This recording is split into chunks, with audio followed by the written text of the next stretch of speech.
عالیہ کی 10 سال پہلے شادی ہوئی تھی۔ شادی بہت دھوم دھام سے کی گئی تھی۔ شادی کے 6 ماہ بعد ہی عالیہ ماں باپ کے گھر آ کر بیٹھ گئی۔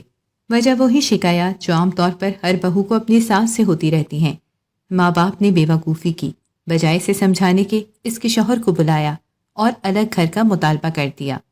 داماد نے اپنی مجبوریاں بتائیں کہ میں الگ گھر لینے کی پوزیشن میں نہیں ہوں۔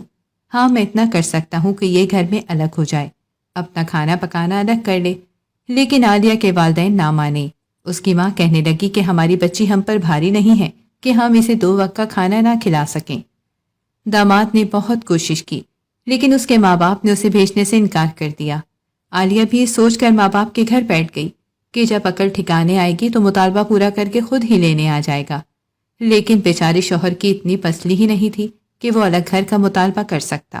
عالیہ کے خاوند نے کچھ عرصہ تو صلح کی کوشش کی، لیکن عالیہ کی ماں اپنی ضد پر اڑ گئی اور اپنی بیٹی کو نہ بھیجا۔ چند ماہ بعد عالیہ ایک بیٹی کی ماں بن گئی۔ خاوند نے اس موقع پر پھر صلح کی کوشش کی، لیکن عالیہ کی ماں بھی ضد کی پکی تھی۔ داماد کو بے عزت کر کے گھر سے نکال دیا اور کہا کہ جب تک میری بیٹی کے لیے الگ گھر کا بندوبست نہیں کرتے تب تک بیٹی نہیں بھیجوں گی۔ بیٹی بیچاری بول ہی نہ سکی کہ امی میں جانا چاہتی ہوں۔ خیر، اس بات کو 10 سال گزر چکے۔ عالیہ اپنے بیٹے سمیت ابھی بھی ماں باپ کے گھر بیٹھی ہے۔ اس نے کئی بار جانے کا فیصلہ کیا، لیکن ماں باپ کی عزت کی وجہ سے چپ رہی۔ اب بیچاری عالیہ بھائیوں پر بوجھ بن چکی ہے۔ والد انتقال کر چکا ہے، ماں بیمار ہو کر چارپائی کی ہو گئی ہے۔ عالیہ کا بیٹا باپ کے ہوتے ہوئے بھی یتیمی والی زندگی گزار رہا ہے۔ وہ اب پچھتاتی ہے اور یہ سوچ سوچ کر پریشان ہے کہ اس کی ماں کے بعد اس کا کیا بنے گا۔ یہ نہیں سوچ رہی، بس اپنی بات پر اڑی ہوئی ہے۔ لوگ سمجھا سمجھا کر تھک گئے اور کسی کی بات بھی ان کی سمجھ میں نہیں آئی۔ سوچنے والی بات یہ ہے کہ کچھ والدین کتنے بے وقوف ہوتے ہیں، جذبات میں آ کر غلط فیصلے کر کے اپنی بیٹی کی زندگی تباہ کر دیتے ہیں۔